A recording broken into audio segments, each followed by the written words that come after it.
Assalamualaikum warahmatullahi wabarakatuh. Anak-anak, hari ini kita belajar lagi dengan ilmu pengetahuan alam bersama Bu Liudi Anissa.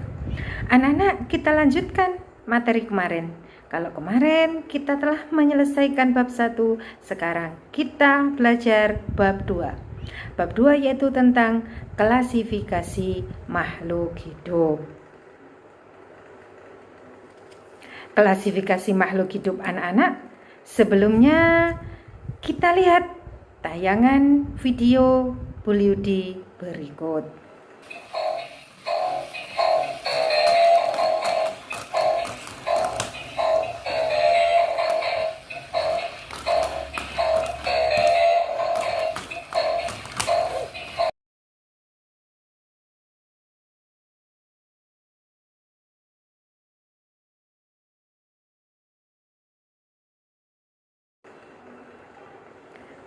Setelah itu anak-anak, dari pengamatan tersebut kita bisa mengetahui apa ciri-ciri makhluk hidup. Sebelum mengetahui ciri-ciri makhluk hidup, ada beberapa pertanyaan. Apa yang membedakan antara kedua objek pada video tersebut? Sebutkan apa ciri-cirinya dan apa perbedaan dari video robot dan manusia tersebut. Setelah itu, kalian bisa memahami apa ciri-ciri makhluk hidup. Di antaranya adalah anak-anak, yang pertama bahwa ciri-ciri makhluk hidup adalah bernafas. Yang kedua, memerlukan makanan dan minuman. Yang ketiga, bergerak. Yang keempat, tumbuh dan berkembang. Kemudian yang kelima, berkembang biak atau reproduksi. Yang keenam, peka terhadap rangsang.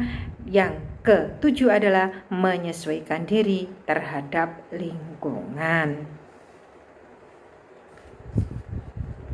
Anak-anak, pada bab 2 ini ada beberapa materi yang perlu kalian ketahui. Di antaranya adalah bahwa klasifikasi makhluk hidup nanti pada dasarnya yang dipelajari adalah tentang sistem 5 kingdom dan susunan takson. Untuk lebih jelasnya, kita pelajari dulu satu persatu. Di alam ini anak-anak, bahwa makhluk hidup itu berbagai macam dari segi bentuk, ukuran, kemudian dari habitatnya, sehingga kalian tentunya mengenal tentang keanekaragaman makhluk hidup. Bahwa makhluk hidup di dunia ini memiliki berbagai bentuk, ukuran, habitat, tingkah laku. Dari gambar kalian bisa mengamati. Contohnya adalah gajah. Gajah bisa kalian amati bagaimana bentuknya, ukurannya, habitatnya maupun tingkah lakunya. Dari gambar juga, selain dari contoh hewan, ada contoh tumbuhan, yaitu bunga. Dari bunga ini kalian bisa mengamati bagaimana bentuk kelopaknya, bagaimana cara perkembangbiakannya, sehingga perbedaan yang terjadi antar individu nantinya kalian kenal dengan variasi. Nah, klasifikasi ini dilakukan untuk memudahkan mempelajari makhluk hidup. Bahwa klasifikasi makhluk hidup itu, siapa yang mempelajari pertama kali? Yang disebut dengan teori Linnaeus. Nah, ada Bapak klasifikasi yang bernama Bapak Carolus Linnaeus, disebut dengan Bapak taksonomi nantinya. Ya, Bapak taksonomi itu adalah Bapak Carolus Linnaeus yang mempelajari tentang cara bagaimana, yaitu cara yang sistematis, dalam mempelajari objek didasarkan pada persamaan dan perbedaan ciri-ciri makhluk hidup. Jadi intinya nanti klasifikasi merupakan suatu cara yang sistematis dalam mempelajari objek dengan melihat persamaan dan perbedaan ciri-ciri makhluk hidup. Jadi ada dua hal anak-anak, bahwa klasifikasi itu didasarkan pada persamaan ciri-ciri dan perbedaan ciri-cirinya. Jadi nanti dari situ kita bisa mengklasifikasi atau mengelompokkan.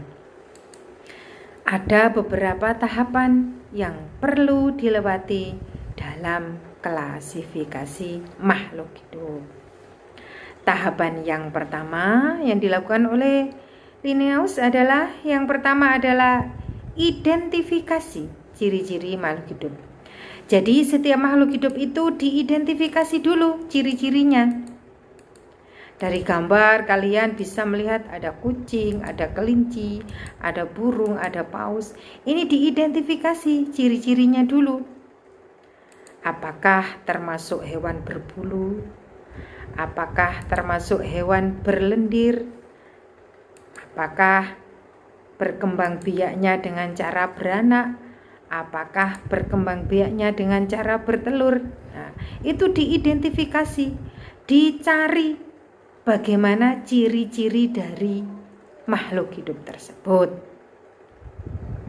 Setelah diidentifikasi, langkah kedua adalah mengelompokkan berdasarkan persamaan-persamaan yang ditemukan. Misalnya kucing dengan kelinci ada persamaannya, yaitu kucing dan kelinci sama-sama berkembang biak dengan cara melahirkan atau mamalia. Itu contohnya. Jadi nanti bisa dikelompokkan kalau kucing dan kelinci sama-sama jenis hewan mamalia. Berikutnya, setelah dikelompokkan berdasarkan persamaan, langkah yang ketiga, apabila dalam satu kelompok ditemukan perbedaan, maka individu tersebut bisa dipisahkan dari kelompok. Misalnya kalian pertama mengelompokkan keempat ini ke dalam satu kelompok. Kucing, kelinci, sama burung, sama paus. Nah, dikelompokkan. Kalau kucing dia beranak atau melahirkan, kelinci juga. Sedangkan yang burung ini bertelur, maka burung ini nanti bisa dipisahkan kelompoknya karena bukan kelompok hewan yang melahirkan. Tuh contohnya. Kemudian yang kedua, urutan takson dalam klasifikasi. Dalam sistem klasifikasi, makhluk hidup itu dikelompokkan dalam suatu tingkatan atau takson yang didasarkan pada persamaan ciri-ciri yang umum hingga persamaan ciri-ciri yang khusus. Bila semakin sedikit persamaannya, maka semakin jauh kekerabatannya. Klasifikasi makhluk hidup contohnya seperti berikut ini anak-anak. Contohnya tumbuhan cempaka. Kalian bisa mencari dari tipe kingdomnya sampai tipe spesiesnya. Kemudian untuk mempermudah lagi, kalian bisa mempelajari klasifikasi dengan menggunakan kunci determinasi. Apa itu kunci determinasi? Merupakan petunjuk yang dapat digunakan untuk mengidentifikasi kelompok maupun jenis organisme. Pada kunci identifikasi tercantum ciri-ciri yang bersifat spesifik. Jadi ini lebih spesifik lagi. Misalnya hewan tersebut bertulang belakang atau tidak bertulang belakang. Kemudian tubuhnya itu kulitnya jenisnya bersisi atau tidak bersisi. Terus tipe hewannya menyusui anaknya atau tidak menyusui anaknya, itu nanti bisa dikelompok-kelompokkan berdasarkan kunci determinasi.